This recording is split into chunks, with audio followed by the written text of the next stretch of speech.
দৰ্শকসকল, Assamese technician চেনেললৈ স্বাগতম জনাইছোঁ। আজি আমি জানিম MCB আৰু কণ্টেক্টৰৰ পাৰ্থক্য, MCB কণ্টেক্টৰ ডিফাৰেঞ্চ। এটা মোৰ হাতত আছে 16 এম্পিয়াৰ MCB আৰু এটা আছে কণ্টেক্টৰ।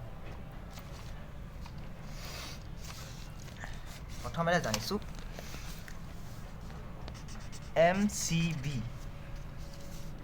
MCBটো হৈছে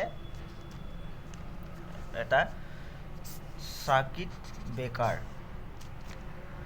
MCBটো এটা সাৰ্কিট ব্ৰেকাৰ মানে MCBটো কোনো এটা বস্তু, ধৰি লওক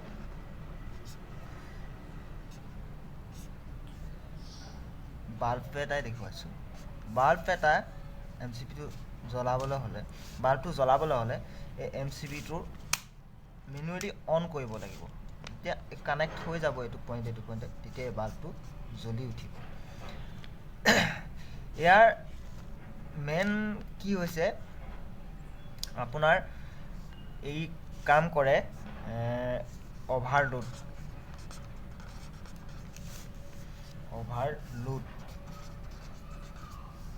আৰু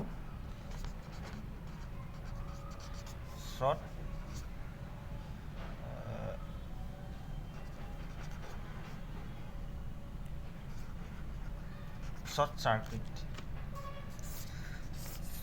যদি আমি মটৰ এটা, ধৰি লওক মটৰ এটা চলাবলৈ লৈছোঁ, ইয়াত R3 phase motor RYB line দিম। যেতিয়া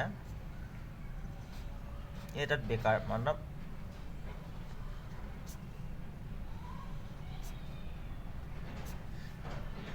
এইটো এটা MCB লগাই দিছোঁ।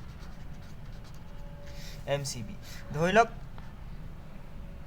10 কিলোৱাট মটৰ এটা, ধৰি লওক 13 এম্পিয়াৰ লাগে, 13 এম্পিয়াৰ ফুল লোড এক্সাম্পল।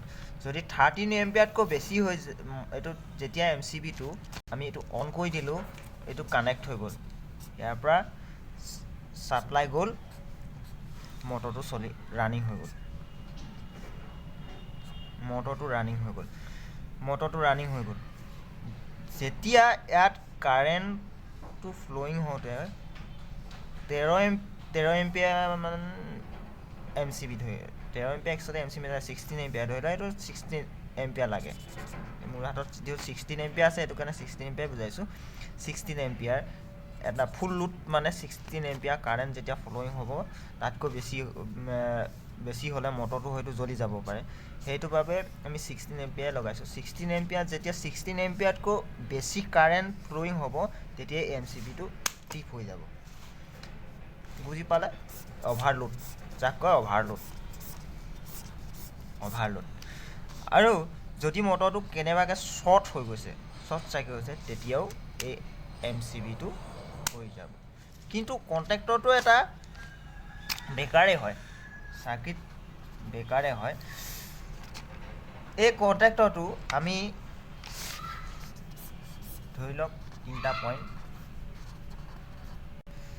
ইয়াত লাইন দিলোঁ, বেকাৰ হৈ আছে।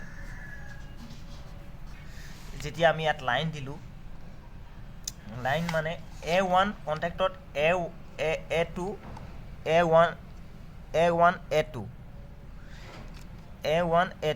A2ত আমি নিউট্ৰেল লগালোঁ।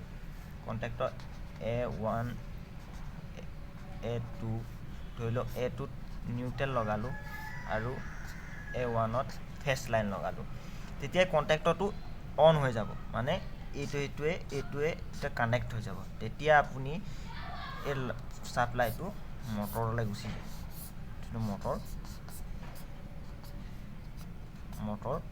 মটৰটো ৰানিং হৈ গ'ল।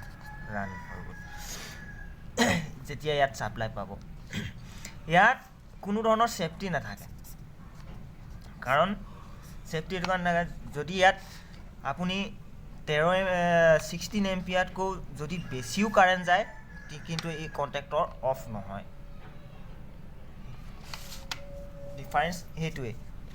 বা শ্বৰ্ট চাৰ্কিট হৈ জ্বলি গ'লেও কণ্টেক্টৰ অনেই হৈ থাকিব, কাৰণ এবাৰ ই অন হোৱাৰ লগে লগে যেতিয়া আমি কণ্টেক্টৰ বিষয়ে বুজাই আছোঁ এতিয়া। কণ্টেক্টৰটো অন কৰিবলৈ হ'লে আমাৰ ছুইচ লাগিব, NONC ছুইচ, NONC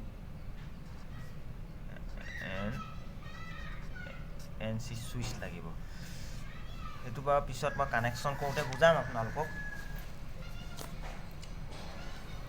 কিন্তু কোনো ধৰণৰ কাৰেণ্ট যেতিয়া ফ্ল' হ'ব কোনো ধৰণৰ ছেফটি নাথাকে, কাৰণ ই অন হ'লে অন হৈ থাকিব। সেইটো কাৰণে আমি ইয়াত অভাৰলোড ৰিলে লগাওঁ এটা, যিটো কাৰেণ্ট ফ্ল'ৰ অভাৰলোড কণ্টেক্টৰটো অফ কৰিবৰ কাৰণে। সেইটো ৰিলে বিষয়ে মই পিছতো ভিডিঅ'ত বনাম আপোনালোকক, অভাৰলোড ৰিলেনো কি, কোনো ধৰণৰ ছেফটি নাথাকে। এতিয়া আমি বন্ধু বান্ধৱে গম পাইছে নহয় যে MCBৰ দুই ধৰণৰ ছেফটি থাকে, অভাৰলোড হ'লেও ই ট্ৰিপ হৈ যাব, বন্ধ হৈ যাব, আৰু শ্বৰ্ট চাৰ্কিট হ'লেও বন্ধ হৈ যাব। ধন্যবাদ। ভিডিঅ'টো যদি ভাল লাগিলে লাইক শ্বেয়াৰ কৰি দিব, কমেণ্ট কৰি দিব। যদি ইলেক্ট্ৰিকেলৰ কোনো ধৰণৰ প্ৰশ্ন আপোনালোকৰ থাকে, ইয়াৰ ওপৰতো যদি কিছুমান এই ভিডিঅ'টোৰ ওপৰত যদি কিছুমান প্ৰশ্ন আপোনালোকৰ মনত উদ্ভৱ হৈছে, তেতিয়াহ'লে মোক কমেণ্ট কৰি জনাব, যাতে মই এই প্ৰশ্নবিলাকৰ উত্তৰ দিবলৈ চেষ্টা কৰিম। ধন্যবাদ। জয় আই অসম।